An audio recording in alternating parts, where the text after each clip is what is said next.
Hello दोस्तों, जय हिंद और आप सभी का स्वागत है आपके अपने यूट्यूब चैनल माइंडेड ब्रेन्स में। जैसा कि आप सभी को पता है कि सेशन 2020-21 के बोर्ड एग्ज़ाम्स को क्लास 10 बोर्ड एग्ज़ाम्स को कैंसिल कर दिया गया है।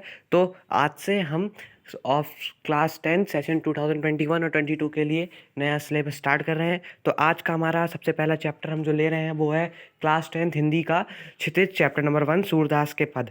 तो चलिए इस चैप्टर को शुरू करते हैं और मैं चाहूँगा कि आप इस चैनल को सब्सक्राइब करें, इस वीडियो को शेयर कर दें और इस वीडियो को लाइक करना ना भूलें।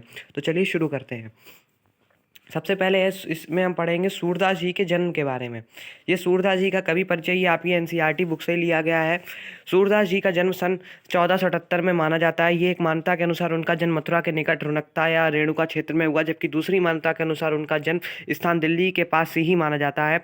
महाप्रभु वल्लभाचार्य के शिष्य सूरदास अष्टछाप के कवियों में सर्वाधिक प्रसिद्ध है। वे मथुरा और वृंदावन के बीच गऊ घाट पर रहते थे और श्रीनाथ जी के मंदिर में भजन कीर्तन करते थे।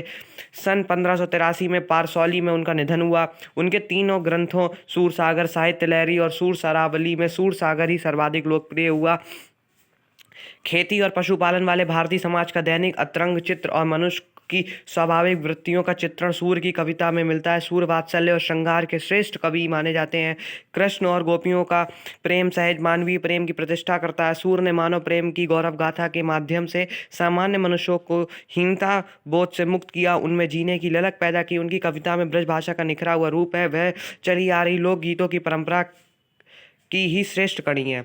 तो इसमें हम पहले पद को पढ़े उससे पहले बता दें ये पद किसके उसके पहले का कुछ बैकग्राउंड है, उससे पहले कुछ स्टोरी है, जिसके बाद ये पद लिखे गए हैं। जैसा कि आप सभी को पता है कि जी जो श्री कृष्ण थे वो वृंदावन को छोड़ गोपियों को छोड़कर वह मथुरा चले गए थे। जब वे मथुरा चले गए थे तो गोपियाँ उनकी विरह यानी उनकी याद में अपनी विरह की अग्नि में जल रही थी और वे बहुत तड़प रही थी। उन्हें श्री कृष्ण से मिलना था। वे चाह रही थी कि हो सकता हो श्री कृष्ण उनसे मिलने आ जाए और उनकी विरह की अग्नि को शांत करे, लेकिन ऐसा नहीं हुआ। परंतु श्री कृष्ण ने अपने मित्र उद्धव के माध्यम से एक योग का संदेश उनके लिए भेजा, गोपियों के लिए भेजा और उन्होंने सोचा कि इससे उनकी विरह की अग्नि शांत होगी, परंतु ऐसा कुछ भी नहीं हुआ। गोपियों ने उद्धव ने जब उन्हें योग संदेश सुनाया तो उन्हें इससे और उनकी विरह की वेदना बढ़ गई और उन्होंने कुछ व्यंग भी किए उद्धव के साथ। उन सब के बारे में इस पाठ में बताया गया है। तो चलिए सबसे पहले पद को शुरू करते हैं। पहली लाइन है, उद्धव तुमो अति भड़भागी। यहाँ भड़भागी का अर्थ भाग्यशाली से। उद्धव तुम बहुत भाग्यशाली हो, अपरस रहत सनह तगाते नाहिन मनुरागी। तुम श्री कृष्ण के निकट रहते हुए भी उनके मन में या उनके प्रेम बंधन में तुम नहीं बन सके हो। पुरे निपात रहत जल भीतर तारस देह न दागी। यहाँ व्यंग करते हुए कहती हैं कि जिस प्रकार कमल का पत्ता जल में रहते हुए भी अपने ऊपर जल की बूंद नहीं टिकने देता, उसी प्रकार तुम भी श्री कृष्ण के निकट रहे हो लेकिन उनके प्रेम के बंधन में नहीं बंधे हो।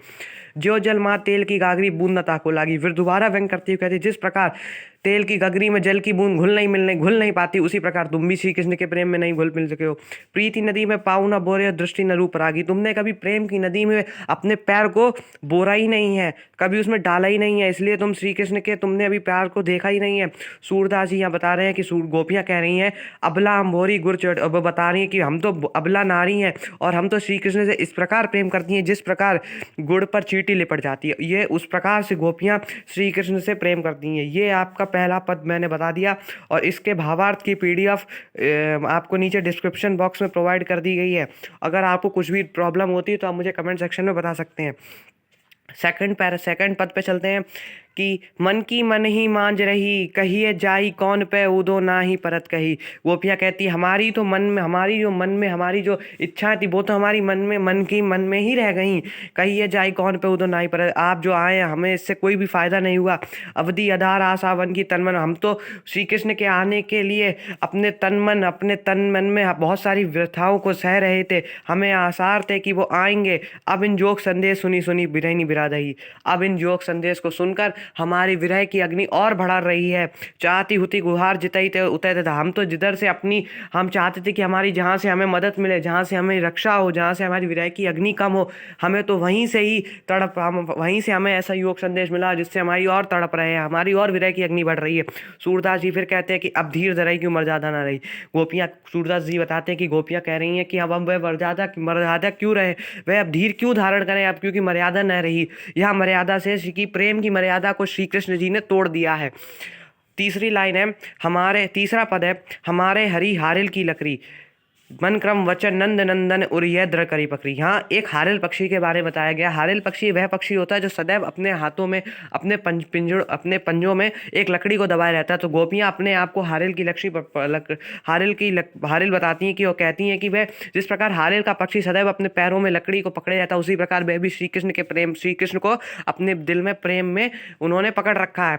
मन क्रम, मन से, क्रम से, वचन से उन्होंने नंद नंदन यानी कि नंद के नंदन यानी कि श्री कृष्ण को अपने हृदय में बसा रखा है। जागत सोवत स्वप्न दिवस दिसे काना काना, वे जागते हुए, सोते हुए, सपने में, रात में, दिन हो, वे काना काना रटती रहती हैं। सुनत जोग लागत है ऐसो जो। अब वो कह रही है कि उन्हें ये योग संदेश तो ऐसा लग रहा है जैसे कोई कड़वी ककड़ी हो। सूत और व्याधि हमको ले आए, देह की सुनी ना करी। ये तो तुम हमके लिए ऐसी बीमारी, व्याधि यानी ऐसी बीमारी ले आए जिसके बारे में हमने कभी सुना ही नहीं है।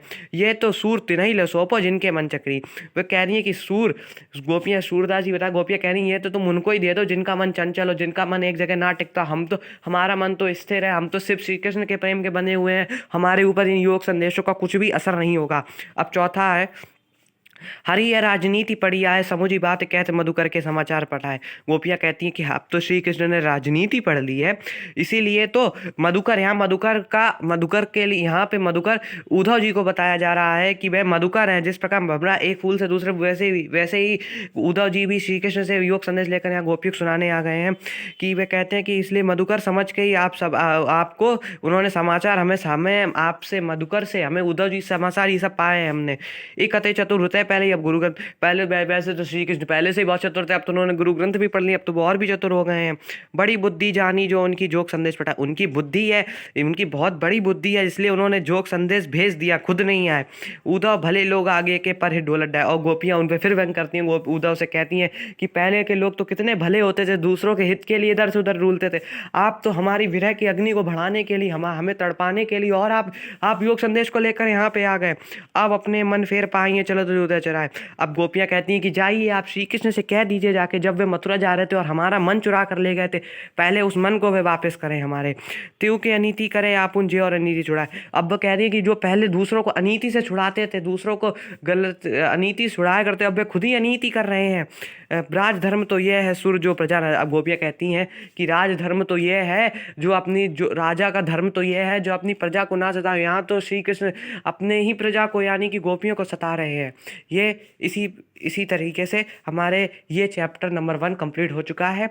चैप्टर नंबर 2 यानी कि जो आपका राम लक्ष्मण परशुराम संवाद है, उसकी वीडियो आपको इसी यूट्यूब चैनल पर हिंदी प्लेलिस्ट में आप जाके चेक कर सकते हैं, और चाहें तो मैं इसमें आपको ऊपर आई बटन में भी मैंने आपको इसका लिंक प्रोवाइड कर दूंगा, और आप जाएं राम लक्ष्मण परशुराम संवाद की वीडियो को देख सकते हैं। अगर मैं सोच रहा हूं कि मैं दोबारा से उसी वीडियो को दोबारा से अपलोड कर दूं, क्योंकि हो सकता है क्योंकि पार्ट 1 में कुछ कारणोंवश पहले ऑडियो क्लियर नहीं थी, इसीलिए अब मैं देखूंगा, अगर टाइम मिलता है तो मैं उस वीडियो को दोबारा बना दूंगा। तब तक के लिए इस वीडियो से रिलेटेड कुछ भी डाउट हो तो मुझे प्लीज़ कमेंट सेक्शन में बता दें।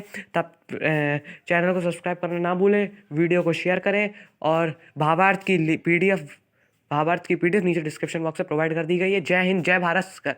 घर पर रहे, सुरक्षित रहे, सतर्क रहें। जय हिंद।